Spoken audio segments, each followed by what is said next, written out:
deutschen Grillmeister und es gibt einen deutschen Amateurgrillmeister für 24. Wir wollen jetzt für 25 neuen finden und da gibt es so geile Teams wieder mit dabei. Moin Giorno und willkommen zu einer neuen Unterwegsfolge mit Grillcoach Gerrit und der Svenja, die heute hinter der Kamera steht. Wir sind heute auf der Deutschen Grillmeisterschaft auf der DGM 2025 in Ferropolis, der Stadt aus Eisen in Sachsen-Anhalt in der Nähe von Dessau. Und was wir da erleben, Freunde, da seid ihr natürlich wieder mit dabei.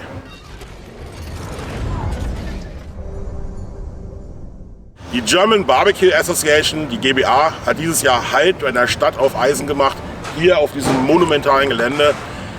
Was wir hier an Teams und Ausstellern treffen, Freunde, da folgt mir einfach.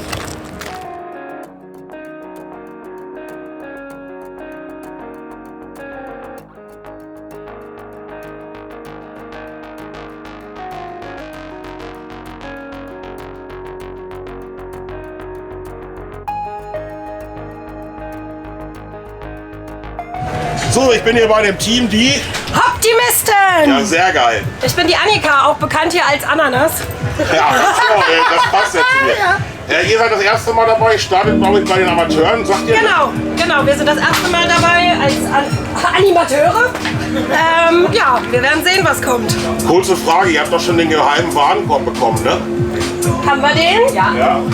Könnt ihr mir erzählen, was da drin ist? Kohlrabi, dann Brokkoli und Fenchel sind die Hauptzutaten. Wir sind optimistisch. Optimisten! Ja, Dankeschön. Danke, ciao. Schau mal, ich zeige euch mal ein ganz tolles Holzbrett, was aus der Manufaktur kommt. Das ist ein Eichenholzbrett. Ursprünglich war das mal ein Aufsteller aus einer Gastronomie. 40 Jahre standen diese Aufsteller auf den Tischen und da waren die Menükarten drin.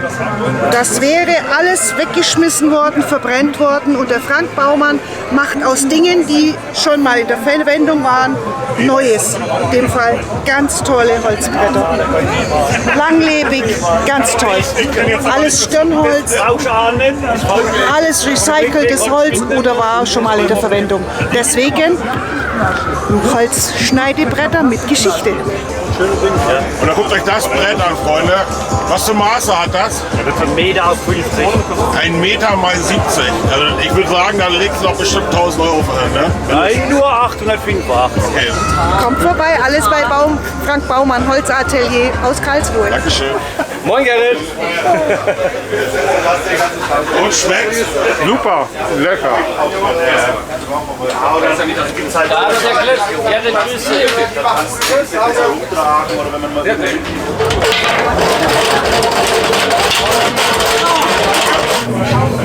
Tachchen, dass ich ein kaltes Steak habe. Genau. Wenn ich es aufs Brett lege, wie gesagt, erst noch ein Salz drüber, Pfeffer, gleich nochmal über die hohe direkte Hitze und dann machen wir das Steak und im Anschluss schneiden wir dann gleich noch die Hühnchen auf. So wie wir das Flat Iron Steak grillen, können wir wie gesagt auch ein Roastbeef grillen, wir können ein Ribeye grillen, also das ist diese ganz normale Vorwärtsgrillmethode. Röstaromen erzielen, da läuft dann die Maillard-Reaktion ab, die beginnt so bei roundabout 130 Grad. Je höher die Temperatur, desto schneller geht die vonstatten und wir grillen das Steak nicht scharf an, um irgendwelche nicht vorhandenen Poren zu verschließen, sondern um Röstaromen zu erhalten.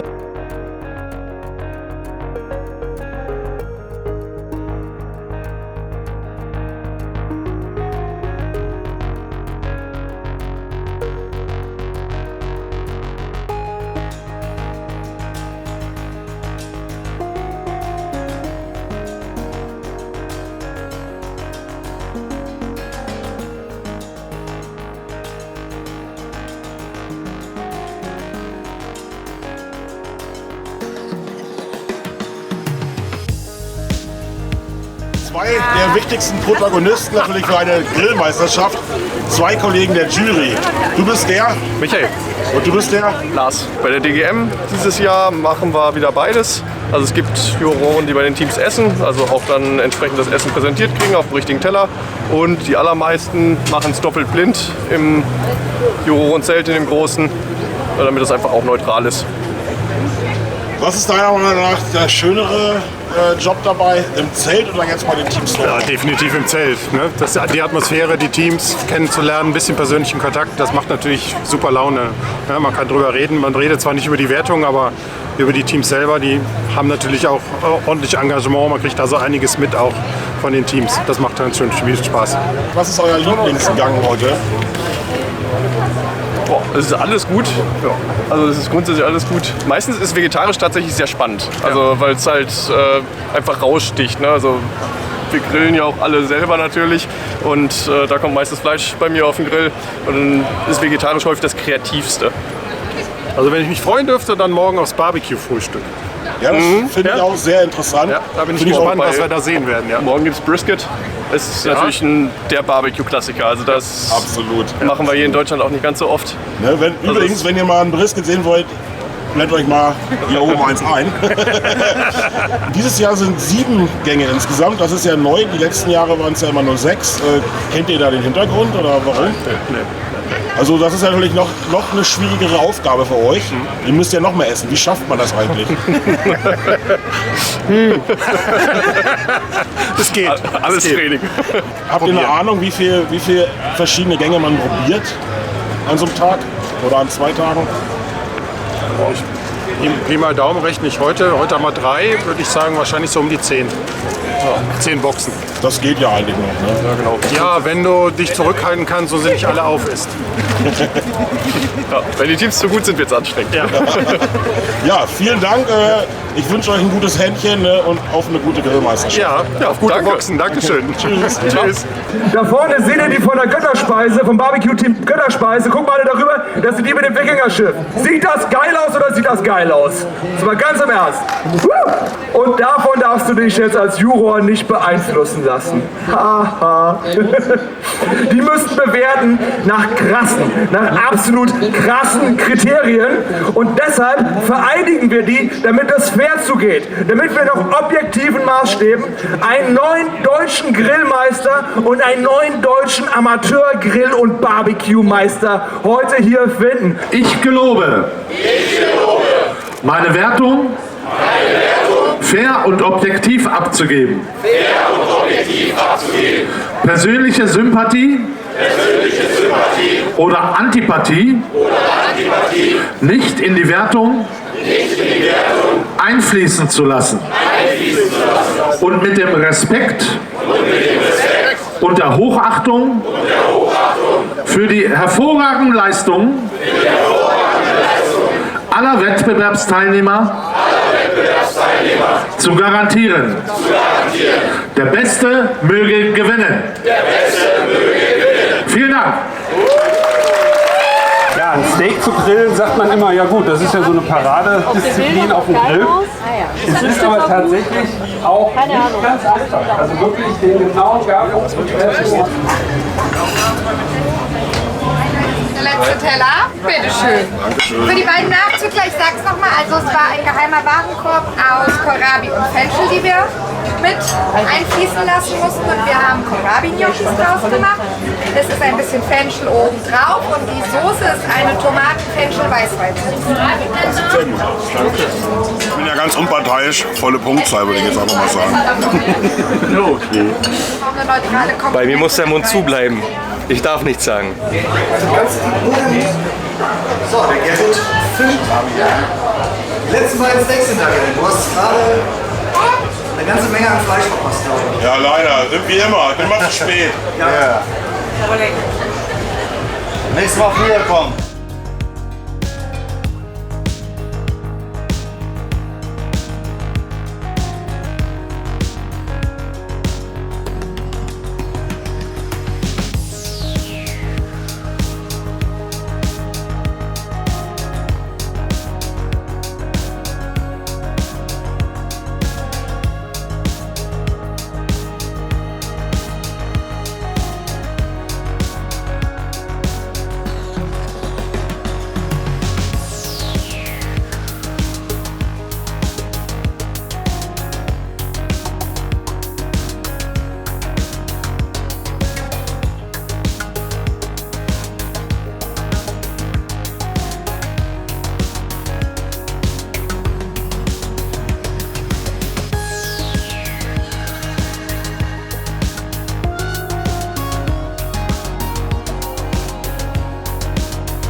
Ja, moin Giorno. Heute am Sonntag, am Tag 2.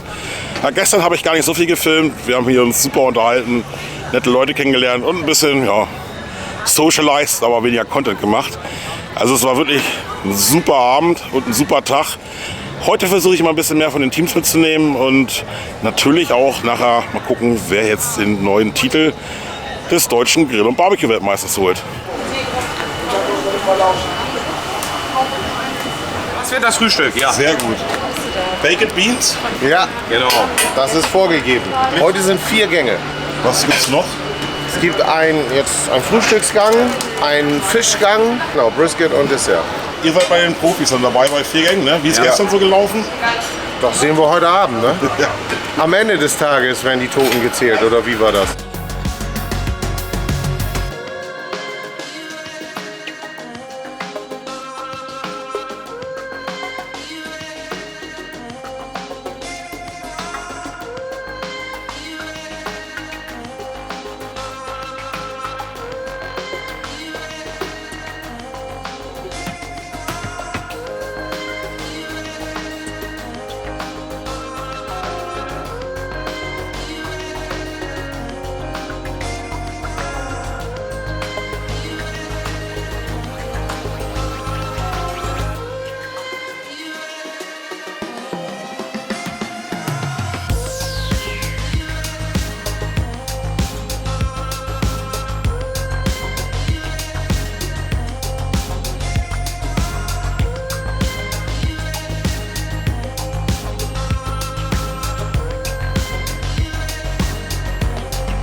Kommt ihr her? Ramschau, Osnabrück. Ah, Niedersachsen. Ich bin auch Niedersachsen. Ja, Sehr schön. schön. Ja. Ja, ich wünsche auf alle Fälle viel Erfolg. Ihr habt heute noch 3 Gänge, ne? Ja. Das Frühstück? Genau, Mittag, das Brisket und dann noch ein Nachtisch. Alles klar, also habt ihr den Fischgang heute nicht, ne? Nein, den haben wir nicht. Das ist der Profibereich. Wir fangen jetzt klein an. Und Niedersachsen, ne? Jawohl. Da darf ich mal kurz ein Ei probieren. Also diese Creme ist sehr, sehr lecker. Ja. Da könnt ihr mich reinsetzen. Schön.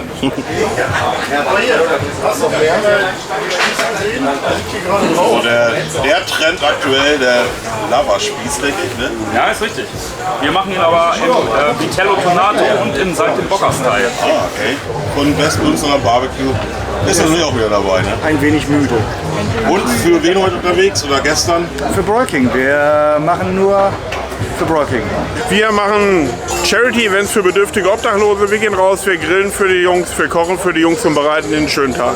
Unterstützen kann man uns natürlich immer über Spenden.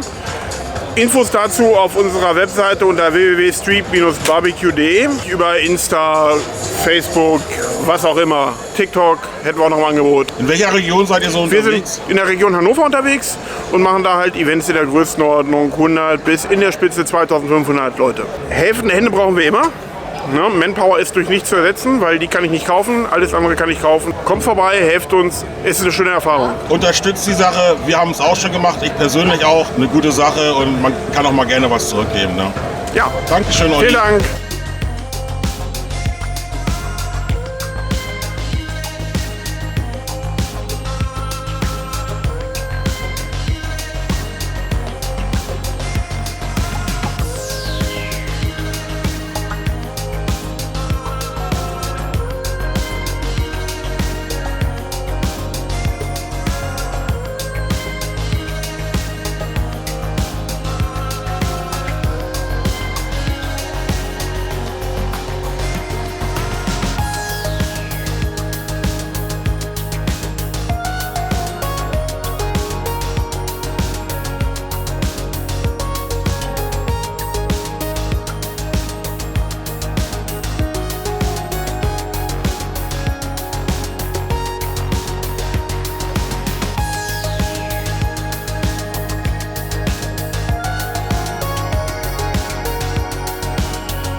Leikoma steht für Leipzig, Cottbus und Magdeburg. Das waren damals die 3 Hauptbezirke, worin sie die Rasse gezüchtet haben.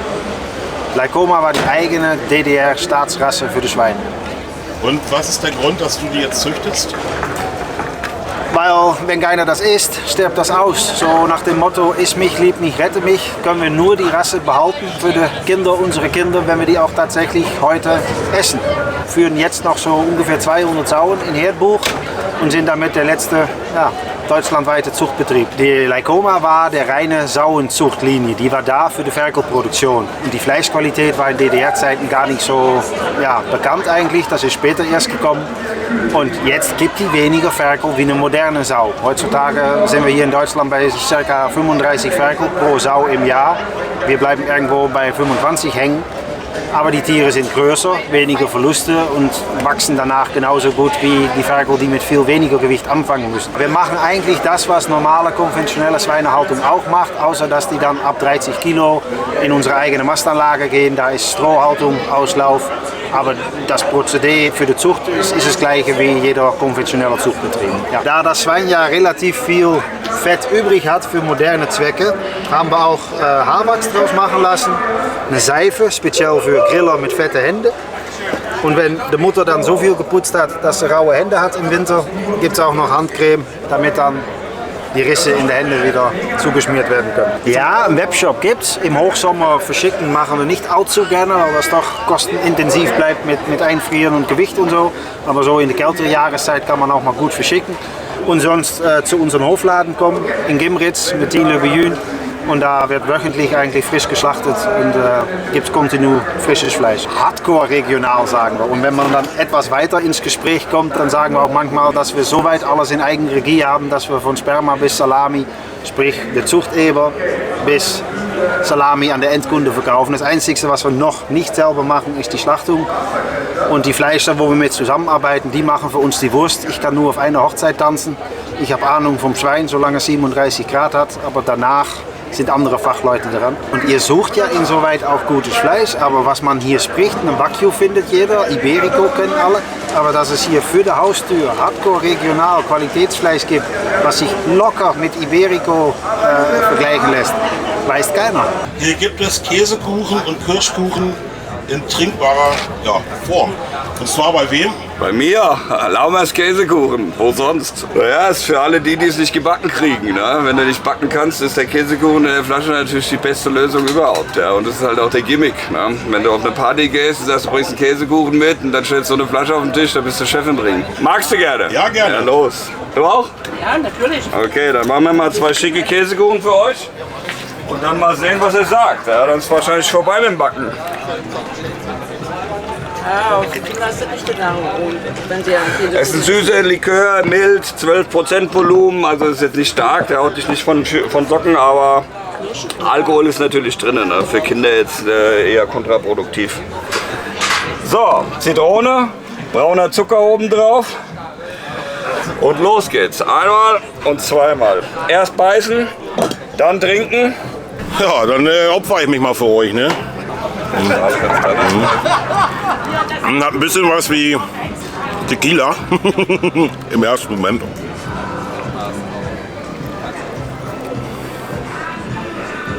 Boah, Leute, das ist mächtig geil, würde ich sagen. Und das schmeckt definitiv nach Käsekuchen, oder? Aber gewaltig. Also wir sind aus Nürnberg. In und um Nürnberg sind wir überall im Handel zu kriegen. Edeka, Rewe, Kaufland, Marktkauf, wie die alle heißen. Bei wem keiner in der Nähe ist, kein Handel, kein Laden, der es schon führt, ist über einen Online-Shop www.laumers.com, kein Problem, schicken wir europaweit. Schwarzwälder Kirschtorte und Käsekuchen haben wir da. Ja, freut mich, dass es euch geschmeckt hat. Vielen Dank fürs Vorbeischauen.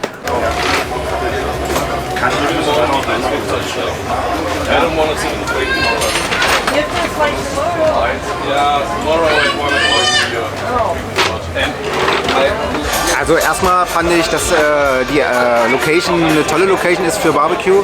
Da hat man gestern Abend auch gesehen, als es Feuerwerk war mit den Baggern und so weiter. Das war schon klasse, ja. Das war sehr schön. Ansonsten erstmal alle sehr, sehr freundlich von den Teams, gut organisiert von der GBA und für uns als Team denke ich, wir sind gut durchgekommen durch die 7 Gänge. Wir müssen ja als Profis 7 Gänge machen und Hat alles gut funktioniert. Klar, hast du zwischendurch immer mal ein paar Sachen, wo du dann reagieren musst, möchte ich mal sagen, nicht improvisieren, aber reagieren musst. Das hat auch gut funktioniert. Also wir haben, denke ich mal, wieder es geschafft, zum Wettbewerb hin uns nochmal zu steigern. Es gab ja jetzt diesmal 2 geheime Warenkörbe, ja. Ne? Ja.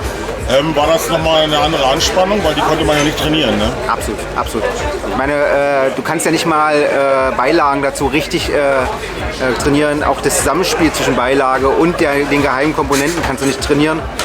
Das war maximal anstrengend und ich glaube, eine Ebene höher war dann auch, dass es Kalbsherz war und wir selber noch nie gemacht. War sehr anspruchsvoll, muss man schauen, was bei rauskommt. Ja, super. Und generell wärst du eher wieder dafür, dass es 7 Gänge weiter sind für die Profis oder wieder zurück zu 6? Was wäre so deine Meinung als Team? Na, ich sag jetzt mal als Mensch, ja, bin ich jetzt ziemlich groggy nach 7 Gängen und ich glaube das Team auch, wenig Schlaf gehabt in der Nacht. Einige von uns haben hier geschlafen. Das ist bei einem Longjob so. Vielleicht wenn man einen Longjob hat, dass man sagt, okay, dann nur 6 Gänge, aber am Ende ist es in der Hand der GBA. Also ich muss sagen, ich habe jetzt viele Teams gesehen und die Anspannung war größer. Und man merkte mehr Arbeitsdruck auch bei allen Teams wirklich. Absolut, absolut. Das hast du auch gemerkt. Bei der Weltmeisterschaft war es ja so, du hast im Endeffekt auf 2 Tellern 6 Portionen angerichtet. Jetzt hattest du 11 Portionen. Das heißt also 4 Boxen, 7 Teller. Das heißt alle Handgriffe 11 Mal. Das ist anstrengend. Und du arbeitest natürlich auch bei der GBA mehr, dass die Komponenten zusammenspielen. Ja, was bei der Weltmeisterschaft klar getrennt ist, Beilage gegen Fleisch. Absolut, absolut. Du musst wirklich gut durchgeplant sein. Aber das ist einfach so, ich glaube, das ist vielleicht für alle, die da draußen auch sind, wenn man sich zusammentut, ist es eine relativ schnelle Lernkurve. Auch für junge Teams, einmal daran teilgenommen an so einer Meisterschaft, dann merkst du, wie der Hase abläuft und dann kannst du dich relativ schnell entwickeln und spielst vielleicht auch oben mit, zum Beispiel bei den Amateuren heute und beim nächsten Mal bei den Profis. Also ich glaube schon, dass auch Leute, die da draußen das noch nie gemacht haben, sich das trauen sollten und einfach auch ihre Teams gründen sollten und dabei sein sollten. Landesgrillmeisterschaft am 20. September, das ist die 8. Grillmeisterschaft. Wer Lust hat, in Kolbitz vorbeischauen, wer Lust hat, als Team sich noch zu melden, vorbeischauen. Wie viele Gänge gibt es in Kolbitz? In Kolbitz gibt es 4 Gänge. Alles klar, also auch für Anfänger eventuell noch. Absolut perfekt geeignet und sehr familiär. Ja, das heißt, da ist gar nicht so sehr der Wettbewerbsgedanke, sondern es ist eher der Barbecue-Gemeinschaftsgedanke. Also wenn man jetzt als Team sagt, Mensch, wir sind 4 Leute, meldet euch bei uns unter info@gogrillas.de, dass ihr als Team mitmachen wollt und dann finden wir einen Platz für euch. Wir gucken gleich, was die Siegerehrung so rausgeht. Ne? Dauert noch ein bisschen, aber ja. Ja, 17 Uhr ist das. Genau. Vielen Dank, Tim, und liebe Grüße an das gesamte Team. Danke, ciao. So, wieder zurück nochmal bei den Optimisten, die mir wirklich positiv am Freitag schon aufgefallen sind. Ich habe jetzt hier den Gunnar. Der Gunnar, der wollte mir noch mal zeigen, was ihr heute abgeliefert habt. Genau. Was habt ihr denn hier? Heute früh war Barbecue Breakfast. Das ist dann sozusagen ein Tortilla-Teig mit Baked Beans drin, Ei, Bacon nochmal. Das ist ein French Toast und Paprika dazu. Ja. Der zweite Gang war dann... Das war das Mittag dann sozusagen, Sleeping Beef. Das war Brisket, 16 Stunden im Grill. Mit auch einem French Toast und Tomatenbutter und angegrillter Mais. Und das ist ein Zwiebelpüree und eingelegte Zwiebeln. Okay, dann gucken wir uns noch das Dessert an. Das Dessert, da waren die Vorgaben Stachelbeeren und Kaffee.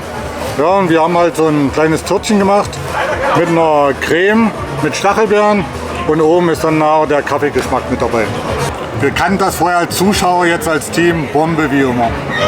Habt ihr funktioniert? Seid ihr zufrieden mit euch? Ja, wir sind zufrieden. Hopp, hopp, Optimisten! Hopp, hopp, Optimisten! Sehr geil. Lieben Dank. Ich drücke euch die Daumen und hoffe auf eine gute Platzierung. Ja, danke. Barbecue und Bier, und das ist der Hit. Mit Freunden am Feuer, da macht jeder mit. Grillkuchen brutzelt, das Bier brennt so klar. Optimisten feiern, das ist wunderbar. Und die schauen die geil man einfach drin kann.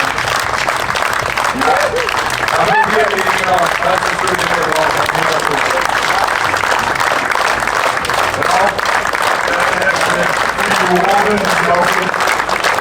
Für keine einfache Entscheidung machen,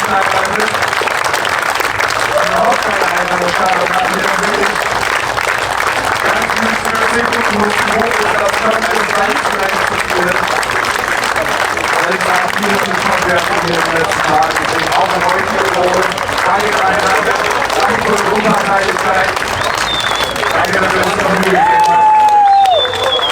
Es ist ja traditionell so, dass wir normalerweise hier bei der Siegerehrung auch sagen, wo wir nächstes Jahr sind. Wir können es heute noch nicht sagen. Es tut mir leid. Nein. Also irgendwo bin ich ein Stück weit froh, dass Frank jetzt erstmal was gesagt hat, weil viele wissen es, meine Stimme ist total im Eimer. Aber ehrlich, Leute,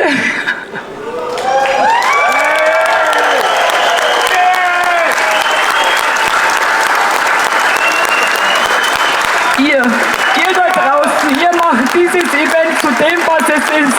Ihr seid die Allergeilsten.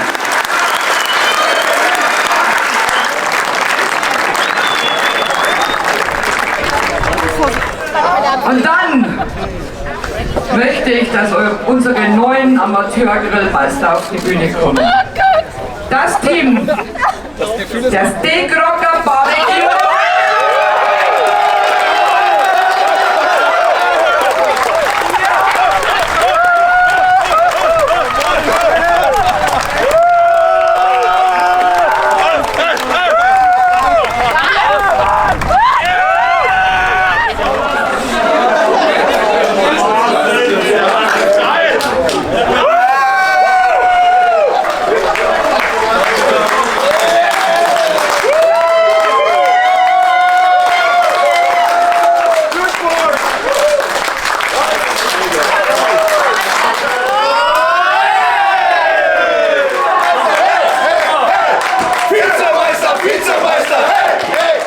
Dann bitte ich jetzt nach vorne den neuen Grillkönig mit seinem Gefolge.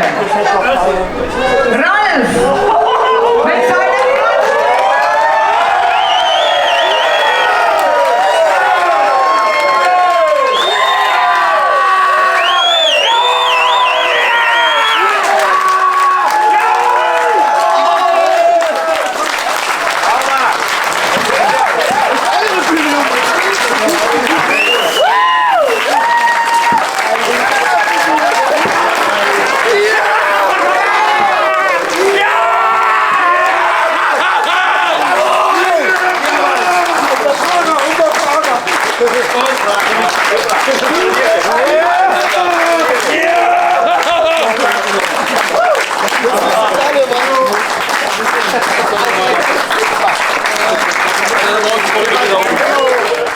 Ja, Freunde, das war mein Zusammenschnitt von Ferropolis, der DGM 2025.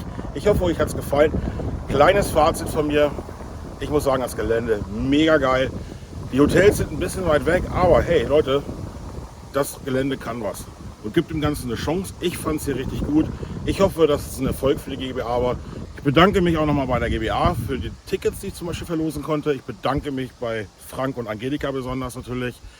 Ich bedanke mich nochmal bei allen Teams, wo ich Interviews aufnehmen konnte. Ich bedanke mich bei den Ausstellern, mit denen ich mich unterhalten konnte. Und ich bedanke mich natürlich bei euch Zuschauern. Und dann würde ich mich über einen Daumen von euch freuen. Und falls auch nicht seid, würde ich mich hier über ein Abo von dir freuen.